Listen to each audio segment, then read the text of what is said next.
Picture this, right? You're driving down the highway. Yeah. Maybe you're in an unfamiliar area late at night, and you glance down at your dashboard, and that little battery icon is flashing red. The worst feeling. It really is. The estimated range is dropping way faster than the miles are actually passing. Your heart rate ticks up. Your knuckles get, just a little bit tighter on the steering wheel. Oh, absolutely. We have all been there, or at least we've, imagined being there. It is the universal psychological hurdle of the electric vehicle era, which is, of course, range anxiety. It is very real, very visceral feeling for any driver. I mean, our entire transportation infrastructure for the last century has been built around the absolute comfort of knowing, well, that there's a gas station on almost every major corner. Right. But with EVs, that safety net is it's still being woven. Yeah. And the gaps in that net can feel pretty terrifying when you're down to like 5% battery. Totally. And the usual solution we hear about is just, building more charging stations. Yeah, just pour more concrete. Exactly. But what if the safety net isn't a station you have to desperately search for? What if the safety net comes directly to you? Now that is the real shift. Welcome to this deep dive. Our mission today is to explore a massive, largely invisible shift happening right now in the EV world. We're looking at the rise of mobile EV charging. It's a huge topic. It is, and we have a really fascinating stack of sources to guide us today, too. We're looking at an official rollout announcement from AAA, a comprehensive market report by Atlas Public Policy, hardware specifications from companies like SparkCharge, Kempower, and EV SafeCharge. A lot of hardware specs. Yeah, tons of them. And we're going to wrap it all up with some strategic pricing analysis from Sonic Boom Solutions. So, okay, let's unpack this. Instead of forcing the car to find the plug, the industry is figuring out how to bring the plug directly to the car. Which, requires us to completely rethink the logistics of energy delivery. Right. We are moving from a stationary infrastructure model to a dynamic one.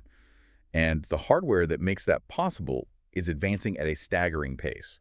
Because we all know the old drill with the combustion engine. Yeah, the jerry can. Exactly. You run out of gas, you walk down the shoulder of the highway to the nearest station, you buy a cheap plastic jerry can, you fill it up, and you walk back. It's a huge inconvenience, but it's a solved problem. Right.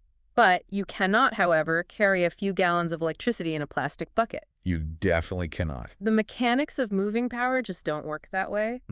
So I'm looking at these specs from SparkCharge, and their hardware paints a pretty wild picture of what a mobile charger actually looks like in the wild. It's essentially a piece of modular, highly engineered luggage. Baggage. Yeah, like SparkCharge has a system called the Roadie Portable, and it is a battery-powered level 3 DC fast charger that literally breaks down into manageable pieces. And what blows my mind is the scale of it. We're not talking about a little jumper pack you keep in your glove box. Not at all. The Roadie modules weigh about 70 pounds each. Yeah, they are hefty.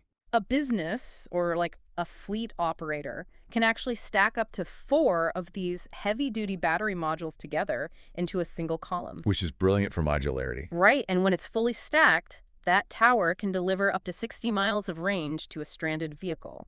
And it pumps out about a mile of range per minute with a maximum power output of 20 kilowatts. And what's fascinating here is that the real innovation isn't just the battery cells themselves. Oh. It's the logistical flexibility the system provides to operators.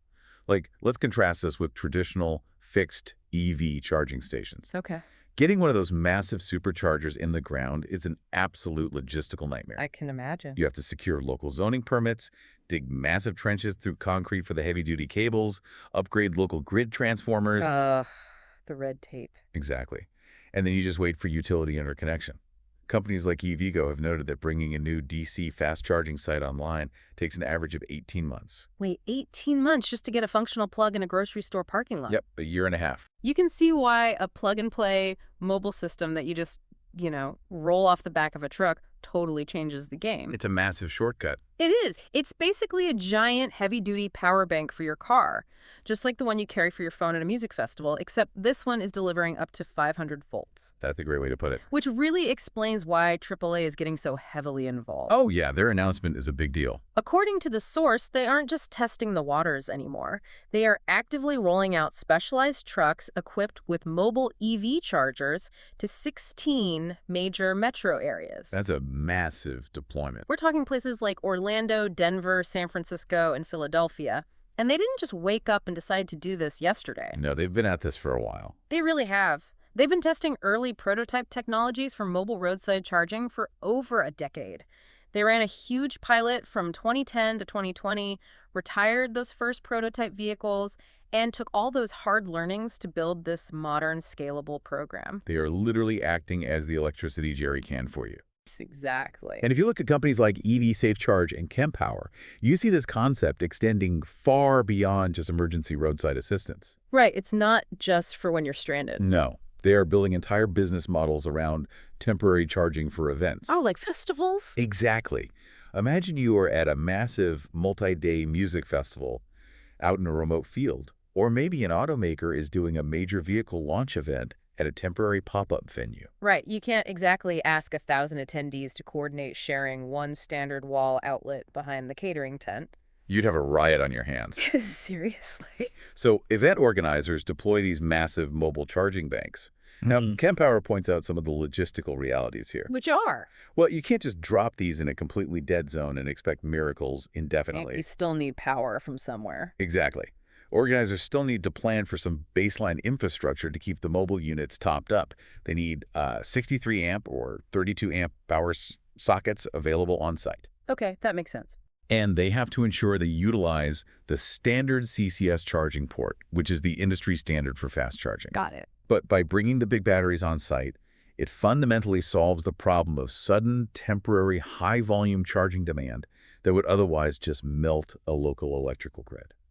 Okay, but that creates a massive financial and logical red flag for me. How so? Well, if we are building all of these giant, heavy-duty power banks to rescue stranded drivers on the highway and, like, power weekend music festivals, Right. isn't the cost to build them astronomical? That is the million-dollar question. Right. I mean, aren't these companies just totally draining the already strained global supply chain for raw battery materials like lithium and nickel? That is the exact friction point the industry wrestled with early on.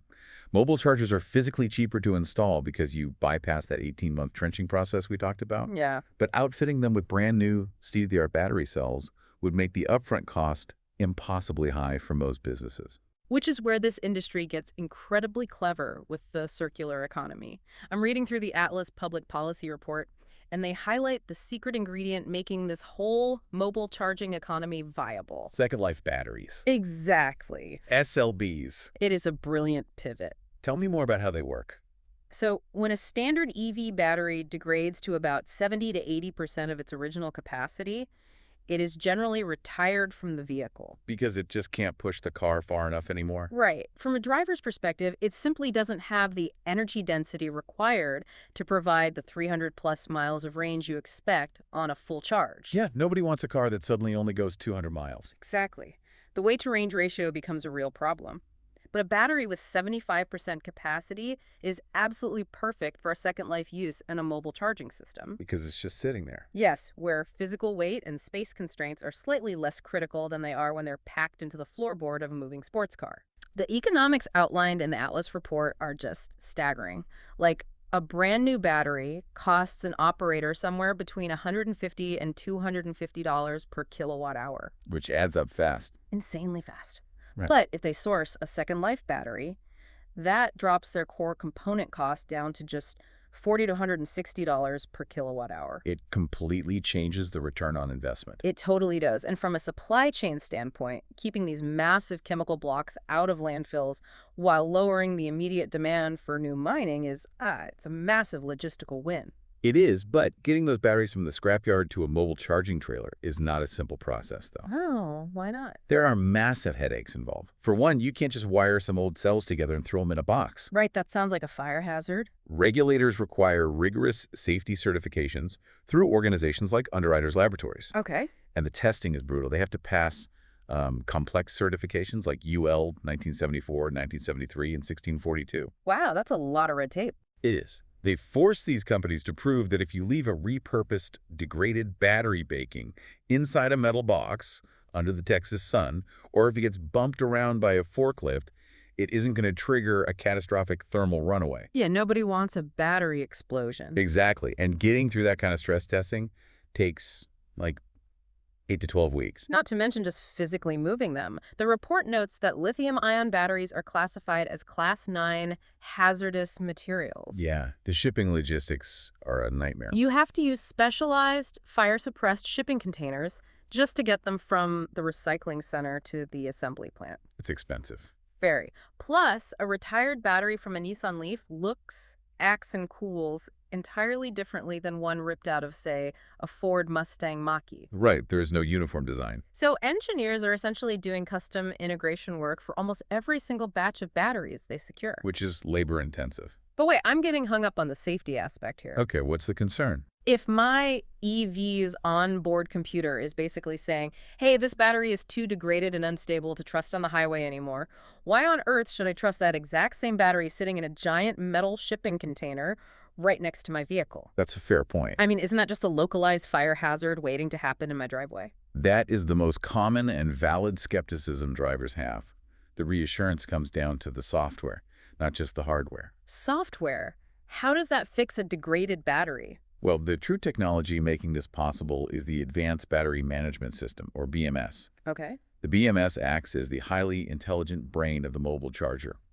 It constantly monitors the health of those second-life batteries, dynamically balancing the charge and discharge cycles at a granular cell-by-cell level. So it's basically babying the battery. Exactly.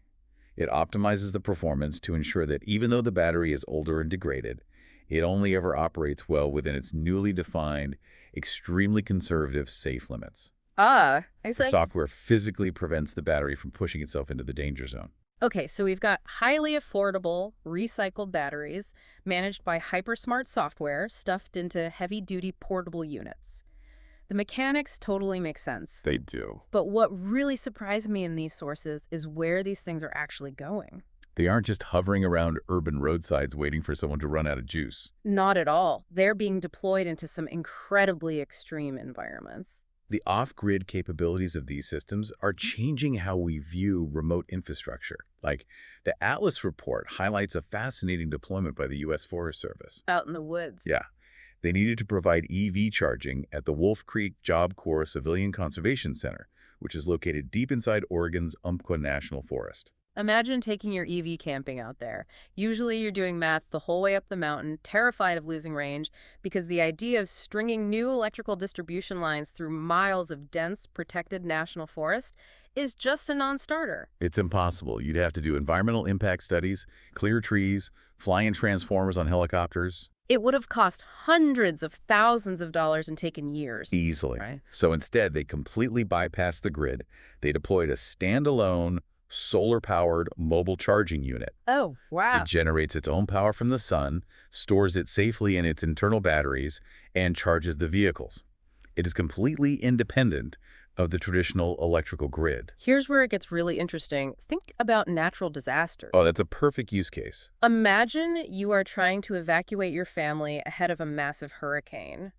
The grid is almost always the first thing to fail.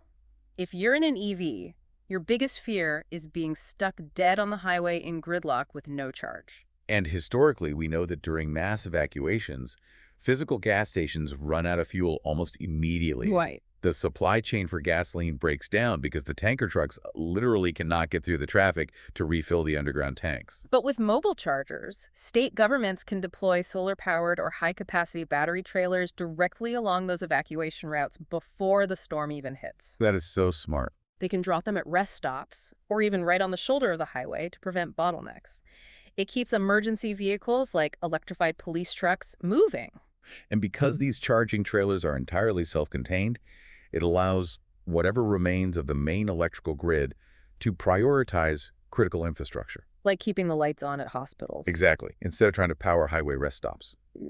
If we connect this to the bigger picture, this technology fundamentally detaches EV adoption from grid dependency. Which is a huge shift. It's massive. For over a century, our transportation has been entirely tethered to an incredibly fragile infrastructure, either the electrical grid or the petroleum supply chain. Right.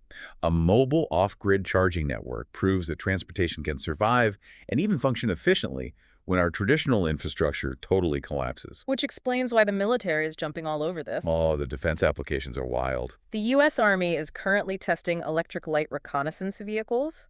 By utilizing mobile chargers, these vehicles can operate quietly in austere, off-grid tactical environments. Because they don't have a massive, noisy, highly vulnerable diesel fuel convoy trailing behind them to give away their position. Exactly. The thermal and acoustic signatures drop dramatically. They break free from the traditional fossil fuel supply chain. It provides a massive tactical advantage. It really does. But if we pull this back from the tactical front lines to your daily commute, Hmm.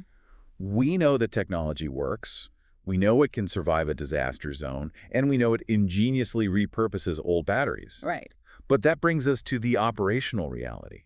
How do the companies providing this actually survive and scale? Right, let's talk about the economics. Because it's not free to run these things. No, it's not. I'm looking at the strategic pricing guide from Sonic Boom Solutions, and what strikes me is the massive dilemma operators face when deciding how to actually charge you for the juice. Yeah, there is a fierce debate happening in the industry right now. Time-based pricing versus energy-based pricing. This cuts right to the core of fairness versus profitability. How so? Well, with time-based pricing, a user might pay, say, 20 cents per minute they are plugged in. The obvious advantage for the operator is that it forces quick turnover. You plug in, you get the charge you need to get home, and you get out because you know that meter is literally ticking. Exactly. But the downside is that it heavily penalizes people who happen to drive older or slower charging EVs. Ah, right. If your car physically cannot accept a 20 kilowatt fast charge because of its internal hardware, you end up paying a fortune in time for a relatively tiny amount of actual electricity. So the alternative they look at is energy-based pricing. Charging, for example, 30 cents per kilowatt hour. Which sounds fairer. It is. You only pay for the exact amount of energy your car consumes. It is fundamentally fairer to the driver. But from the business side, energy-based pricing creates a new headache. Big time. A driver might plug into a mobile charger at a music festival, realize they are only paying for the power, and just leave their car parked there all day while they go watch bands. Which is a nightmare for the operator. They hog an incredibly valuable charging spot because there is zero financial penalty for just sitting there idling once the battery is full. And charge point operators have to carefully navigate this behavior because of something called grid demand charges. What's that? When an operator pulls a massive amount of power from the utility grid all at once to recharge their mobile units, say pulling a huge peak load for 15 minutes, the utility company hits them with a massive punitive fee based on that peak demand. Ouch! Yeah, so the operator desperately needs to maximize their revenue per minute at the actual charger to cover those heavy back-end operational costs. All while making sure you, the EV driver, don't feel like you just got ripped off. Exactly. It's a tough spot. So what does this all mean? It's like a restaurant deciding whether to charge you for the all-you-can-eat buffet based on exactly how many minutes you sit at the table versus charging you per individual slice of pizza you eat. I love that analogy. And to take it a step further, imagine the landlord of that restaurant is charging the owner a massive, unpredictable surge fee just because the kitchen happened to turn on all their ovens at the exact same time to bake those pieces. Wow, yeah. That is basically what utility companies do to charging operators. Which is exactly why Sonic Boom Solutions points out that the industry is aggressively moving toward hybrid pricing models to find a middle ground. Yeah, they mention combining the two metrics to change driver behavior. So you might pay a $1 flat base fee just to plug in, plus 20 cents per kilowatt hour for the actual energy. That sounds reasonable. Right, but if you leave your car plugged in and hogging the spot past a 30-minute mark, a heavy, extra time-based idle fee automatically kicks in to forcefully encourage you to move your vehicle. We're also seeing the implementation of dynamic pricing and subscription models. Like surge pricing. Much like rideshare apps, yeah. Right. You might see charging rates surge during peak hours, like the 7 to 9 a.m. morning commute, or during a massive special event where demand outstrips supply. Makes sense. Alternatively, operators might offer subscription models for daily commuters who want locked-in, predictable monthly rates, while tourists or infrequent users are put on that fluctuating pay-as-you-go rate. It is an incredibly delicate balancing act for these companies. They have to ensure their own financial survival while building long-term trust with drivers. It's not easy. So let's step back and look at the whole picture we've painted today. We started with the sheer convenience of SparkCharge's modular roadies acting as high-tech luggage that gives you a mile of range a minute. Incredible tech. We dug into the genius of the circular economy, recycling degraded second-life batteries and managing them with hyper-smart software so they don't end up in landfills. A huge win for the environment. We traveled out to extreme deployments, rescuing stranded hikers in national forests and supporting off-grid military zones, and finally untangled the complex psychology of how operators actually charge you for the juice without going bankrupt themselves. It is an ecosystem that is maturing rapidly. It really is. And it's solving the exact pain points that have held back widespread EV adoption for years. So the next time you're driving at night and you see that battery gauge dip low and you feel that familiar twinge of range anxiety creeping into your chest, I want you to remember this deep dive. Absolutely. Remember that an entire invisible, mobile, and recycled infrastructure is actively being built around the world specifically to bring the power directly to you. And I want to leave you with one final thought to mull over. Oh, what's that? Well, if we are already proving that we can successfully network retired, degraded EV batteries into massive mobile power banks to charge cars anywhere in the world, completely independent of the grid, Yeah. what happens in the near future? What happens when every single neighborhood decides to pool its own old EV batteries to create its own mobile, off-grid power plant? Oh, wow. If the safety net becomes entirely decentralized and sits at the end of your street, will we even need the traditional electric grid at all? From a plastic jerry can on the side of the highway to a neighborhood power plant. Now, that is something to think about. Thanks for joining us on this deep dive.